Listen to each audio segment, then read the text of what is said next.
नमस्कार, बिन्युजमा स्वागत छ। म अमृता गाहा। समाचार सुरु गरौँ अहिलेसम्मका मुख्य खबरका अंशहरूबाट। बिहिबार देशभर थप 1913 जनामा कोरोना संक्रमणको पुष्टि। संक्रमितको कुल संख्या 2,04,242 जना पुग्यो। महाकवि लक्ष्मीप्रसाद देवकोटाको 112औं जन्म जयन्ती गुल्मीमा पनि मनाइयो। नेपाली साहित्यमा महाकवि देवकोटाको योगदान उल्लेखनीय। गुल्मीको मुसिकोट नगरपालिका वडा नम्बर 3 मा यस वर्ष देउसी भैलो खेल्न नपाइने सूचनाको अवज्ञा गरेमा आवश्यक कानुनी कारबाही गरिने।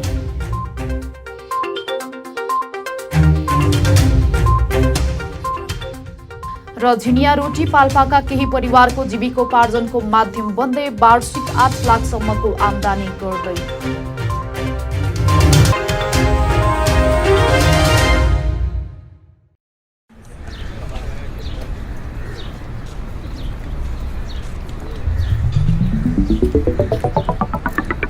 विशाल अनि तिर्सना, तिमीहरू कता हिँडेको? कता हिँड्नु नि? जुत्ता चप्पल किन्न भनेर आएको। यत्रो तमगास घुमिसके, राम्रो जुत्ता चप्पलै पाइँदैन। हाम्रो गुल्मीको विश्वासिलो चर्चित र भरपर्दो कार्की रेडिमेड स्टोर छ त।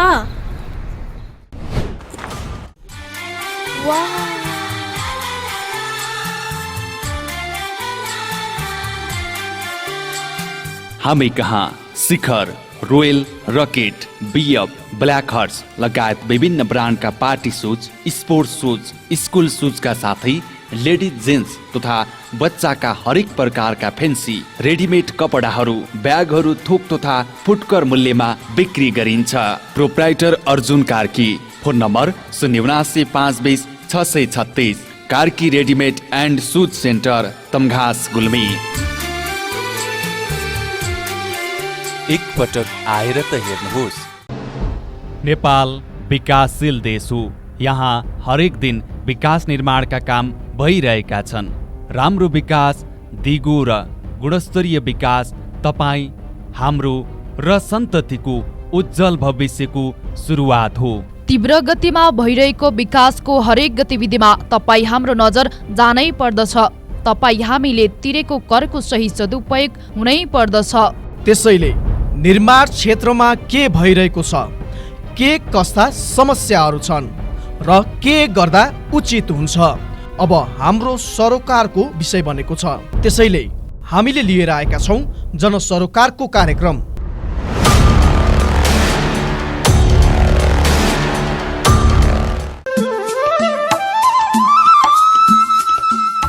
के तपाईलाई नयाँ नयाँ मोडेलका आकर्षक मोबाइलहरू चाहिएको छ वा अन्य इलेक्ट्रोनिक सामानहरूको खोजीमा हुनुहुन्छ? यदि हुनुहुन्छ भने आउनुहोस् तपाईँ हाम्रै मजुवा बजारमा रहेको आयुष मोबाइल सेन्टरमा। हजुर, तीज, दशैं, तिहार जस्ता महान पर्वमा विशेष छुटका साथ बिक्री वितरण भइरहेको जानकारी गराउँदछौँ। हामी कहाँ विभिन्न कम्पनीका मोडेल सहितका मोबाइल सेट, मोबाइलका charger, earphone, battery, power bank, मोबाइलका cover, radio, mixer, ceiling fan, table fan, multiplug, charger bulb, normal bulb, guarantee bulb, साना तथा ठुला साइजका बुफर, कम्प्युटरका mouse, keyboard, laptop charger, mobile र कम्प्युटर मर्मत सुपथ मूल्यमा गरिन्छ।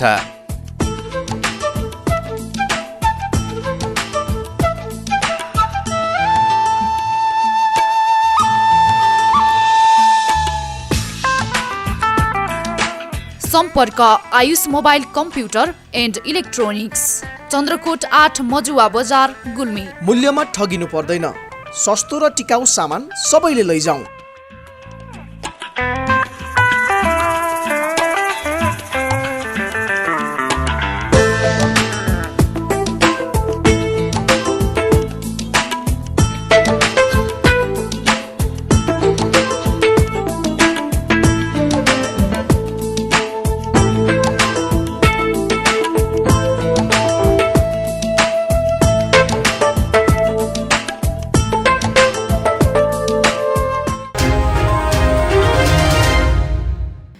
समाचार अब विस्तारमा। बिहिबार देशभर थप 1913 जनामा कोरोना भाइरस कोभिड-19 संक्रमणको पुष्टि भएको छ।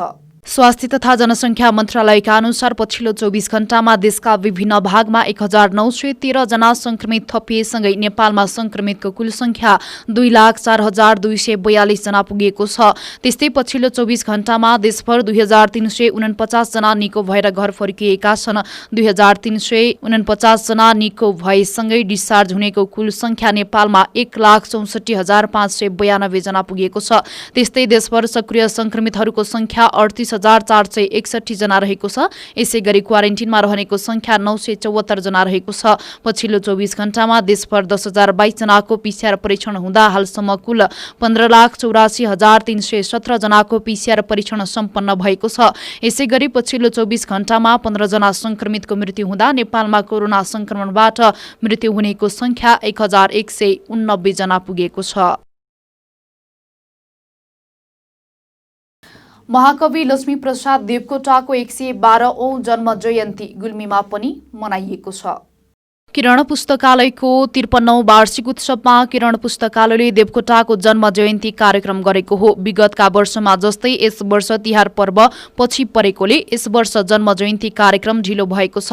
स्वर्गभूमि नेपाल अनि नेपालको साहित्य रजका हीराकृतिका सर्जक देवकोटा सबै नेपालीका हृदयमा सधैँ चम्किला तारा बनेर विद्यमान हुनुहुन्छ। यो दिन नेपाली साहित्यका लागि अत्यन्त विशेष दिन हो। आजकै दिन अर्थात् विक्रम सम्वत 1966 लक्ष्मी पूजाकै दिन महाकवि लक्ष्मीप्रसाद देवकोटाको नेपाली साहित्यमा सरस्वतीको प्रसादका रूपमा जन्म भएको हो। नेपाली साहित्य अनि वाङ्मयमा महाकवि देवकोटाको योगदान उल्लेखनीय रहेको छ। उहाँका अमर कृतिहरू मुनामदन, कुञ्जनी, शकुन्तला जस्ता कृतिले आजसम्म पनि नेपाली साहित्यको शोभा बढाइरहेका छन्।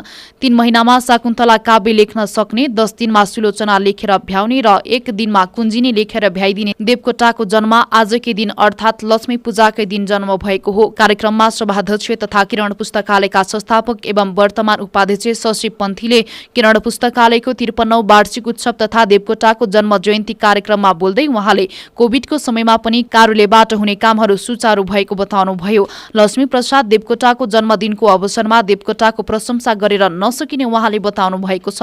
कार्यक्रमका प्रमुख अतिथि पूर्व क्याम्पस प्रमुख चन्द्रकान्त पन्थीले महाकवि देवकोटाको साहित्यिक क्षेत्रमा उल्लेखनीय योगदान रहेको बताउनु भएको छ। साथै किरण पुस्तकालयको वार्षिक उत्सवको दिनमा पुस्तकालयले राम्रो काम गरेको भन्दै प्रशंसा गर्नुभयो। कार्यक्रममा पूर्व क्याम्पस प्रमुख ढुण्डीराज पोखरेल, सहायक क्याम्पस प्रमुख रामप्रसाद खनाल, सहायक क्याम्पस प्रमुख गुणानिधि शर्मा तथा साहित्य अनुरागी व्यक्तित्वहरूको उपस्थिति रहेको थियो। स्वागत मन्तव्य पुस्तकालयका सम्पादक सदस्य गोपाल पन्थीले राख्नु भएको, कार्यक्रमको सञ्चालन भुवन प्रसाद अर्यालले गर्नुभएको थियो।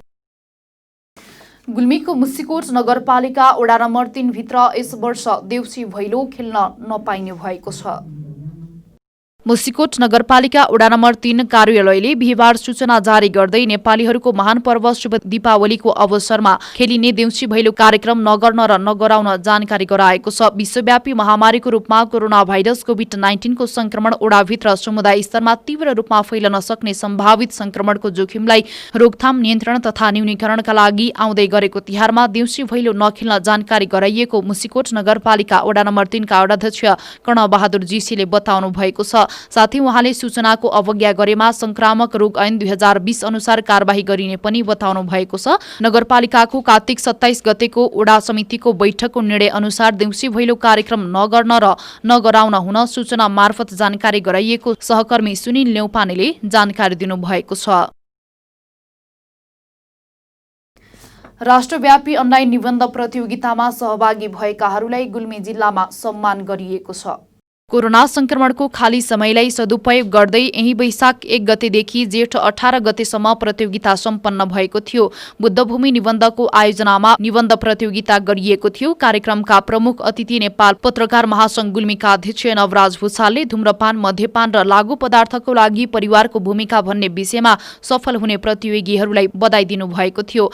कोभिड-19 को बेलामा पनि परिवारमा चाहिँ मद्यपान, धूम्रपान र लागू औषधलाई चाहिँ कसरी नियन्त्रण गर्ने या त्यसलाई उन्मूलन गर्ने, प्रयोग हुन नदिने विषयमा अनलाइन कक्षा राखेकोमा नरेशजी लगायत उहाँको संस्थालाई धन्यवाद छ र सहभागी बहिनीहरूलाई पनि, भाइहरूलाई पनि धन्यवाद छ। सहभागी भएकोमा, विजयी भएकोमा बधाई छ र थप प्रगतिको कामना छ। कार्यक्रममा अनिराश्र व्यूका विद्यार्थी नेता राजेन्द्र विक्रम कुँवरले कोरोना भाइरसले गर्दा विद्यालय नखुलेको समयमा पनि निबन्ध प्रतियोगिताले विद्यार्थीलाई थप सहयोग भएको बताउनुभयो। सफल हुने विद्यार्थीलाई नेता कुँवरले आगामी दिनको प्रगतिको पनि कामना गर्नुभएको थियो। यो कोरोना महामारीको बीचमा पनि विद्यार्थीहरूलाई केही रचनात्मक गतिविधिहरूमा संलग्न गराउने, घरमै बसेका विद्यार्थीहरूलाई पनि केही विषयवस्तुहरू खोजी गर्ने, अध्ययन गर्ने, यो प्रकारको काममा जुन यो परिकल्पना पहल, मानवाधिकार सचेतन संस्था र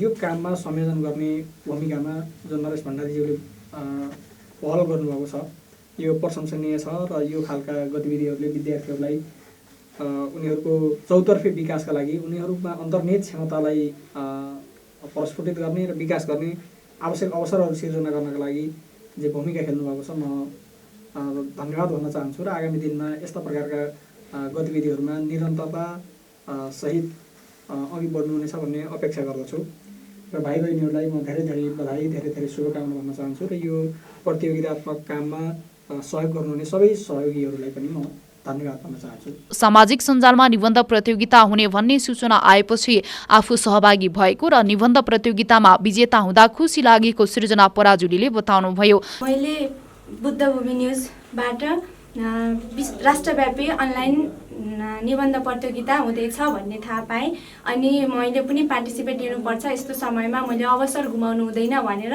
मैले त्यसमा पार्टिसिपेट भएर आफ्नो मेहनत लगाएर म यहाँसम्म आएर म प्रथम हुन सफल भएँ र यसका लागि मैले बुद्धभूमि न्युज, मानवाधिकार र नरेश भण्डारीज्यूलाई हृदयदेखि नै धन्यवाद दिन चाहन्छु। आगामी दिनहरूमा पनि यस्तो समयलाई सदुपयोग गर्ने अवसर मिल्दै जाओस्। निबन्ध प्रतियोगितामा सिर्जना पराजुली प्रथम, गोविन्द खत्री द्वितीय, गणेश खत्री तृतीय, प्रशंसा भण्डारी सान्तवना हुनुभएको थियो। उक्त कार्यक्रमको सञ्चालन नरेश कुमार भण्डारीले गर्नुभएको हो। दोस्रो हुने र सान्तवना हुने प्रतियोगीलाई हामीले पुरस्कार वितरण गरिसकेका छौँ।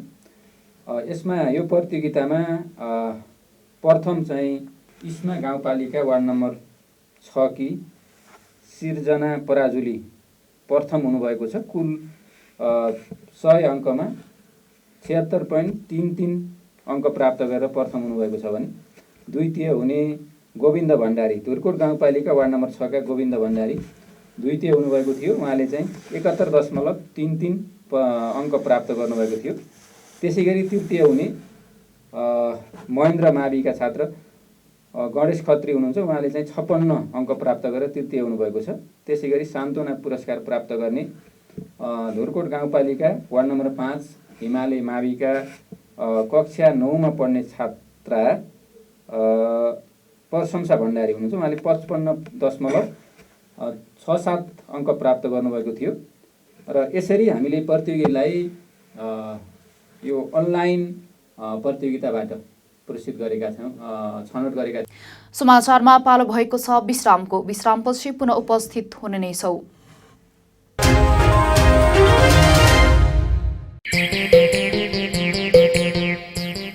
ओहो मित्र, आज त पैसाको बाहरै बाहर छ त। होइन, बाइक किन्ने भनेको पैसा नै पुगेन यार। नयाँ होइन तर नयाँ भन्दा कम पनि छैन। आउनुहोस्, अब तपाईँले खोजेकै रेटमा नयाँ तथा पुराना मोटरसाइकल खरिद बिक्रीको लागि रेसुङ्गा रिकन्डिसन हाउसमा।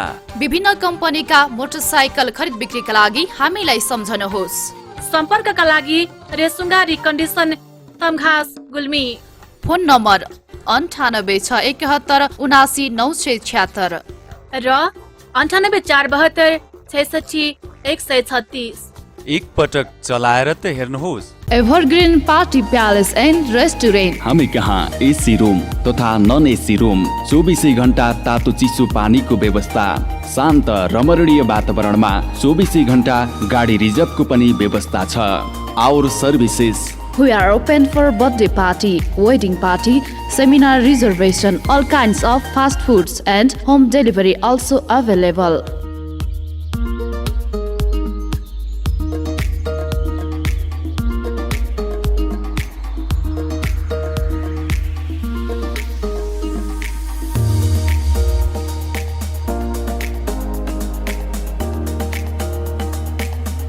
Contact number 079520864। Proprietor Jabindra Basnet 9857064004। Prakash Basnet 9841972733। Evergreen party palace and restaurant Resunga नगरपालिका 1 हस्पिटल लाइन गुल्मी जिल्ला कारागारको ठिक माथिपट्टि। विश्रामपछि पुनः स्वागत छ। अब लागौं बाँकी समाचारतर्फ। हिन्दू नेपालीहरूको दोस्रो महान पर्व तिहार नजिकिँदै गरेको छ। तिहारको समयमा झिनियाको माग उच्च हुने गर्दछ। पाल्पा जिल्लाको माथागढी गाउँपालिकाका 10 घर परिवारले झिनिया रोटी बनाएरै परिवार चलाउँदै आएका छन्। प्रस्तुत छ एक रिपोर्ट। विशेष गरी चाडपर्वमा बनाइने झिनिया रोटी पाल्पाका केही परिवारको जीविकोपार्जनको माध्यम बनेको छ। पाल्पाको माथागढी गाउँपालिकाका 10 घर परिवारले झिनिया रोटी बनाएरै परिवार चलाउँदै आइरहेका छन्। विदेशमा काम गर्न गएका श्रीमानलाई समेत घरमै बोलाएर झिनिया रोटी बनाउँदै आएकी माथागढी गाउँपालिका 3 कसेनी पाल्पाकी केशलक्ष्मी भट्टराईले 25 वर्षदेखि झिनिया बनाएरै परिवार चलाउँदै आउनु भएको छ। भट्टराईले वार्षिक 8 लाखसम्मको झिनिया रोटी बेच्दै गर्नुभएको छ। यो झिनिया हामीले पहिलेदेखि बनाएको 25 वर्ष भयो बाबु।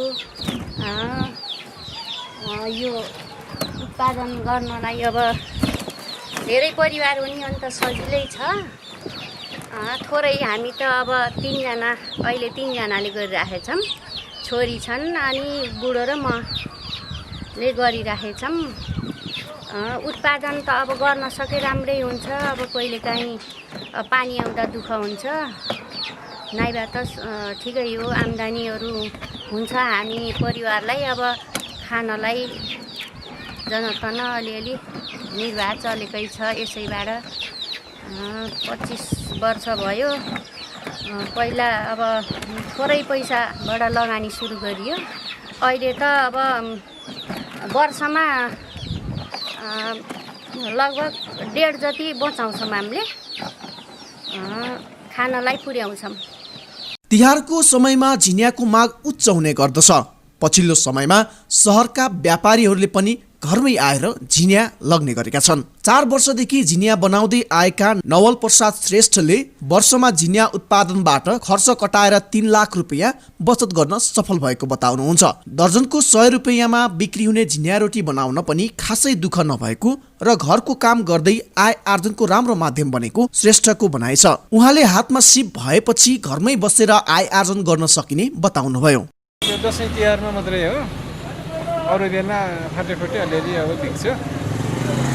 यो उत्पादन चाहिँ त्यही हो, लगभग हामीले त्यही 2.5-3 लाखको चाहिँ बनाउँछ। यो चामलको पिठोबाट, चामल पिसेर चामलको पिठोबाट त्यसलाई पिठोलाई ढिँडो पकाएर त्यसपछि अब मेसिनले घुमाउने हो। यो हामीले 100 रुपियाँ दर्जन छ। चामलको पिठोलाई पकाएर मसिना प्वाल भएको साँचोबाट पिठोको रेसा निकाली झिनिया रोटी बनाइन्छ। पहिले तिहारमा मात्र बनाइने झिनिया रोटी हिजो आज भने विवाह, व्रतबन्ध, पूजाआजा तथा विशेष पर्वमा व्यापार हुने गरेको पाइएको छ। घरायसी खाजाका रूपमा पनि झिनिया रोटीलाई प्रयोग गर्ने प्रचलन बढेको छ। तिहारमा दिदी बहिनीले दाजुभाइलाई टीका लगाइदिएपछि प्रसाद स्वरूप झिनिया रोटी दिने प्रचलन छ। कम लगानीमा घरमै बसी बसी आम्दानी हुने भएपछि पाल्पामा व्यावसायिक ढङ्गले झिनियाको व्यापार हुँदै आएको छ। बी टेलिभिजनका लागि पाल्पाबाट सन्तोष बस्यालको रिपोर्ट। बडीघाट खोलामा अवैध नदी उत्खनन तुरुन्त रोक्न निर्देशन दिएको छ। बागलुङको बडीघाट गाउँपालिका 7 बडीघाट खोलाको कालीरहमा अवैध रूपमा ढुङ्गा, गिटी, बालुवा जस्ता नदीजन्य पदार्थको उत्खनन तथा संकलन गरिएको छ। नदीजन्य तथा खाने पदार्थको उत्खनन, संकलन र बिक्री प्रक्रियाको जिल्ला अनुगमन समितिले स्थलगत अनुगमन गर्दा निजी जग्गामा अवैध ढङ्गले ढुङ्गा, बालुवा तथा गिटी संकलन भएको भेटिएको हो। कानुनी प्रक्रिया पूरा नगरी डोजर प्रयोग गरेर वर्षायाममा बालुवा, गिटी संकलन गरेको हुँदा ढुङ्गा, गिटी तथा बालुवा उत्खनन, बिक्री तथा व्यवस्थापन सम्बन्धी मापदण्ड 2077 बमोजिम तत्काललाई सङ्कलन भएको गिटी बालुवा बिक्री वितरण तथा ढुवानी कार्यमा रोक लगाउने निर्णय गरेको प्रमुख जिल्ला अधिकारी सुरेश न्यौपानेले जानकारी दिनुभएको छ।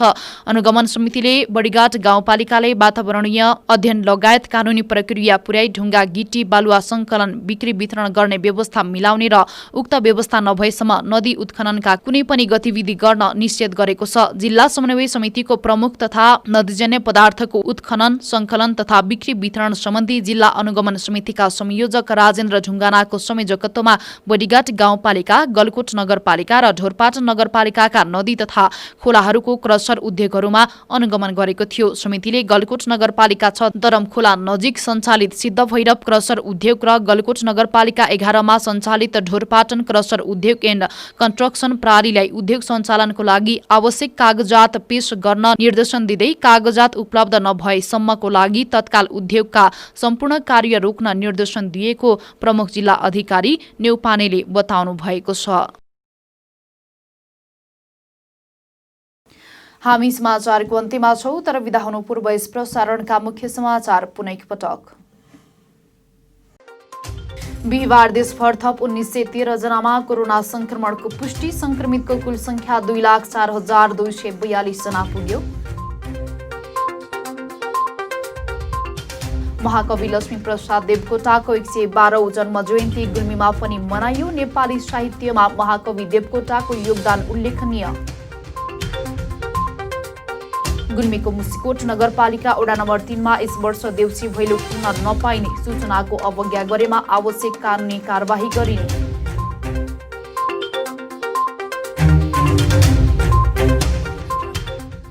र झिनिया रोटी पाल्पाका केही परिवारको जीविकोपार्जनको माध्यम बन्दै वार्षिक 8 लाखसम्मको आमदानी गर्दै।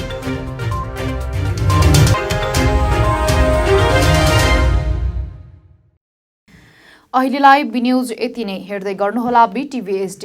हवस् त नमस्ते।